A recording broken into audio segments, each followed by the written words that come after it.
In the sleepy town of Millbrook, nestled among towering pines and forgotten by time, the disappearance of Elisa Morgan still haunts the community decades later.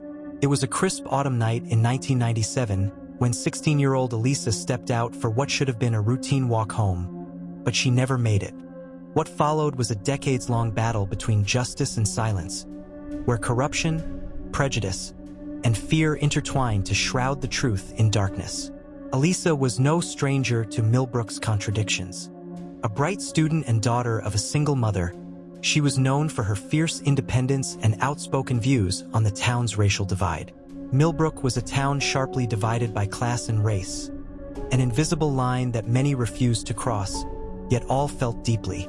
Elisa, with her mixed heritage and progressive ideals, often challenged the status quo, stirring unease in some of the town's most influential families. The night Elisa disappeared, she had been at a local diner attending a poetry reading, an event she had helped organize to give voice to the town's marginalized youth. Witnesses last saw her walking along Oak Street, a shortcut she often took. The route was notorious. Dimly lit and skirted by old warehouses, it had a reputation for being unsafe, especially for young women. When Elisa didn't arrive home, her mother called the police immediately, but the response was lukewarm. Millbrook's police department, overwhelmed and underfunded, dismissed the disappearance as a runaway case. But those close to Elisa knew better. She was passionate about her future and her community. Running away was never in her character. Within days, a search party formed, led mostly by friends and activists frustrated with the official inaction. But as weeks turned into months, hope dwindled. Rumors swirled. Some whispered that Elisa had been taken by someone powerful, that her disappearance was no accident, but a calculated move to silence her voice. The truth, as would slowly emerge, was far darker. Several townsfolk began speaking out about a shadow network of corruption tied to the town's elite, figures who controlled law enforcement, local government, and even the media. These individuals had long used intimidation and subtle threats to keep dissenters in check, especially those like Elisa who dared to speak against systemic racism and class oppression. Elisa's case became a powder keg of controversy. Some accused the police of racism and negligence. Others believed Elisa's disappearance was tied to a local crime syndicate rumored to traffic in drugs and human exploitation. But the authorities clung to silence, closing ranks and protecting their own. The local press, heavily influenced by the town's powerful families, painted Elisa as a troubled teen with a history of rebellion and poor decisions, subtly blaming her for her own disappearance. This narrative stoked community divisions, with some townspeople openly accusing her of being reckless, while others lamented the town's failure to protect one of its brightest stars. Among the few who refused to let the case die was Detective Marcus Hayes, a young officer with roots in Millbrook who believed the department was actively sabotaging the investigation. He risked his career probing deeper, uncovering evidence that suggested Elisa had been followed the night she vanished, and that the last place she was seen might have been a trap. But the deeper Marcus dug, the clearer it became that the rot went beyond a single missing girl.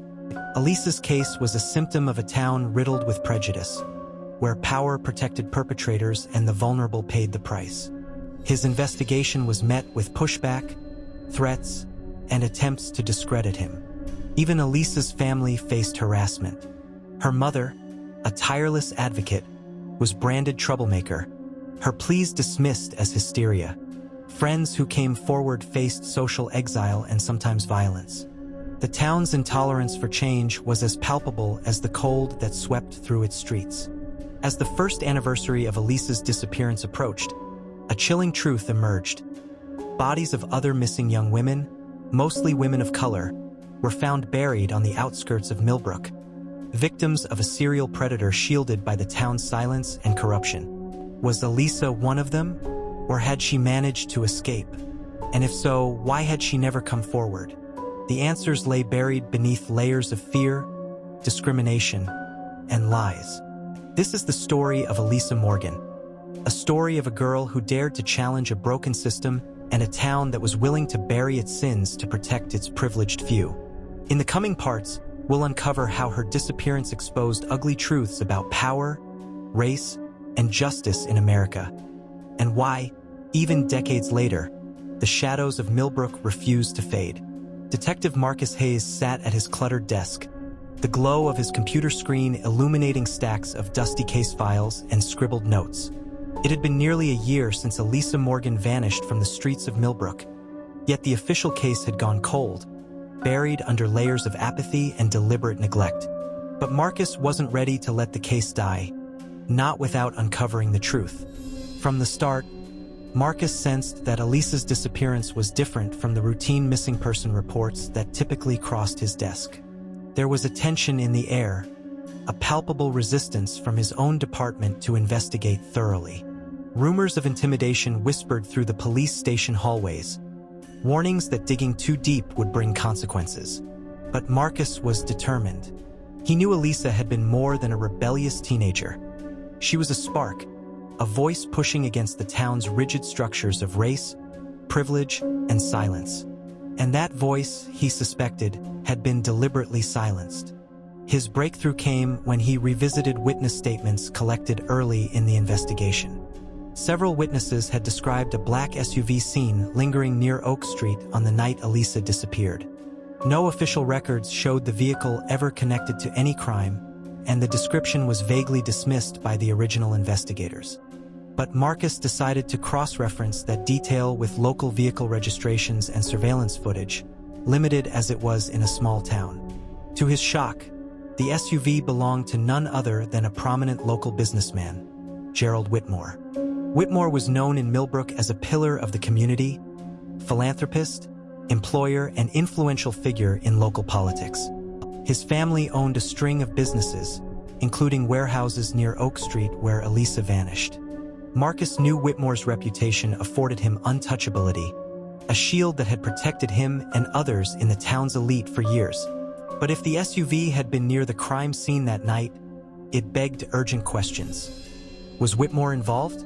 Or worse, was he part of a larger, hidden network operating in Millbrook? His suspicions grew when a confidential tip arrived from an anonymous source inside the town. The message was chilling. Elisa found something she wasn't supposed to. She was silenced to keep the truth buried. Look near the warehouses.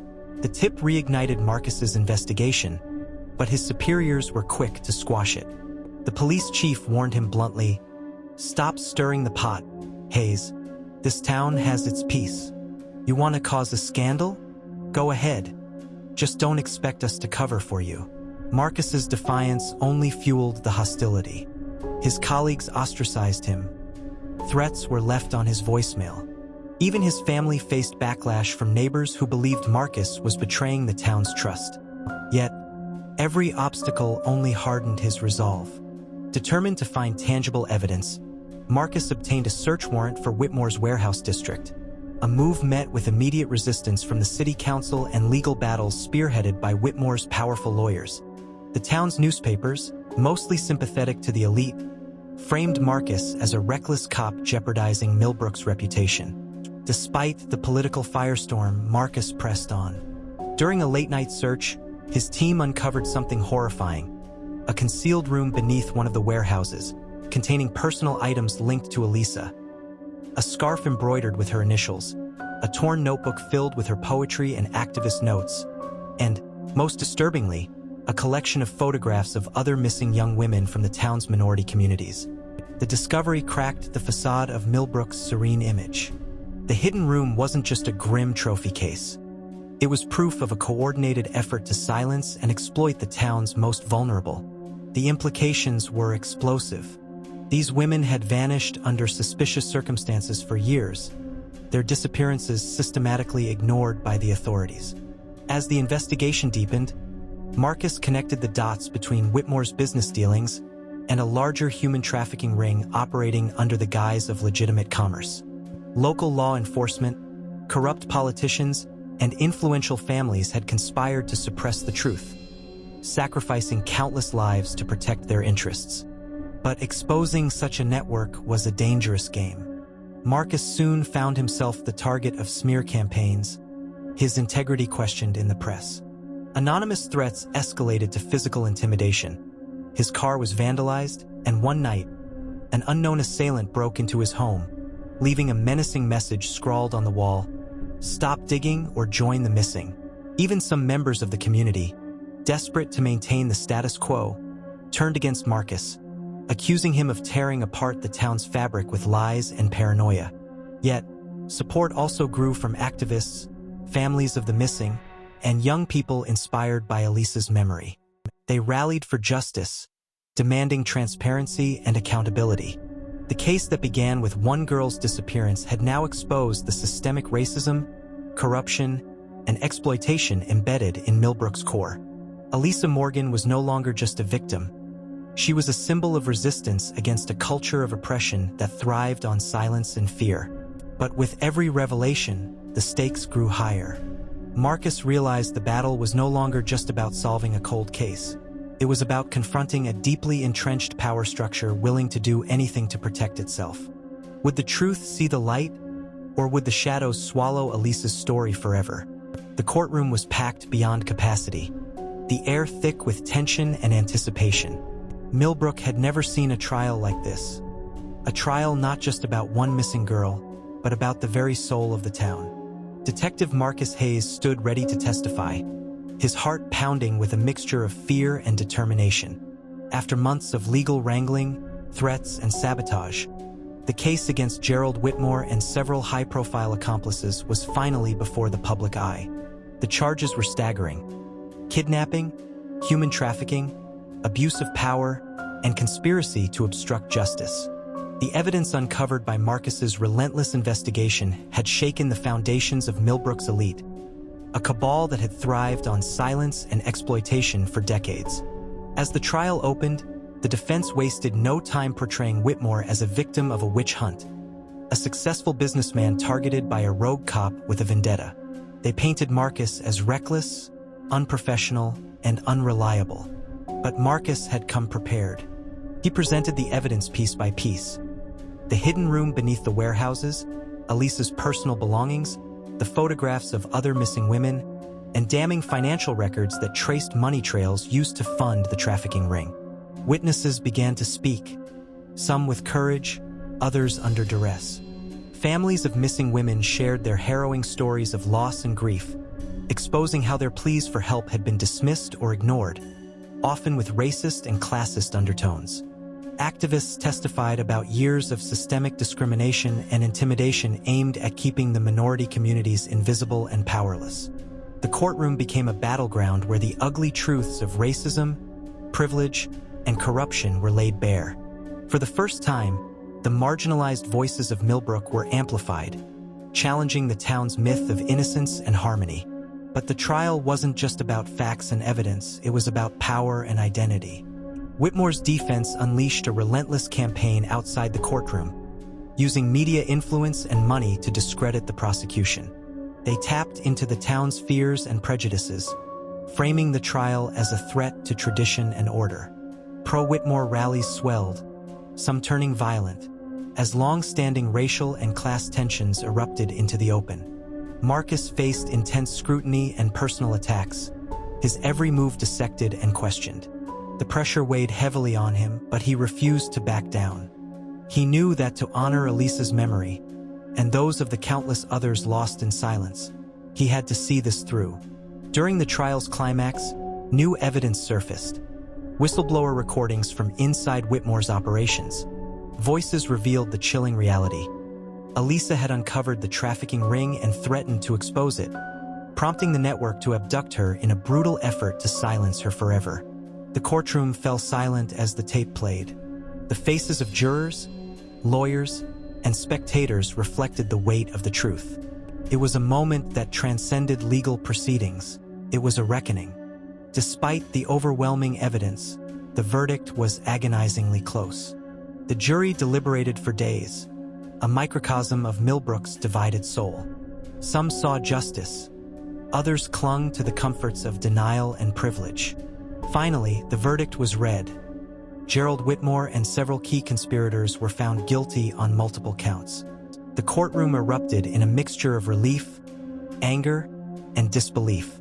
The trial marked a turning point, not just for the individuals involved, but for the entire community. Millbrook was forced to confront its deep-seated issues of racism, inequality, and corruption. Policies were reformed, investigations reopened, and activists gained new momentum. But justice came at a price. Marcus's career never fully recovered from the backlash, and the wounds inflicted on the community lingered. The families of the missing continued their fight, carrying Elisa's legacy forward as a beacon of resistance. Elisa Morgan's disappearance was no longer a forgotten tragedy. It became a catalyst for change, a symbol of the courage required to challenge oppressive systems.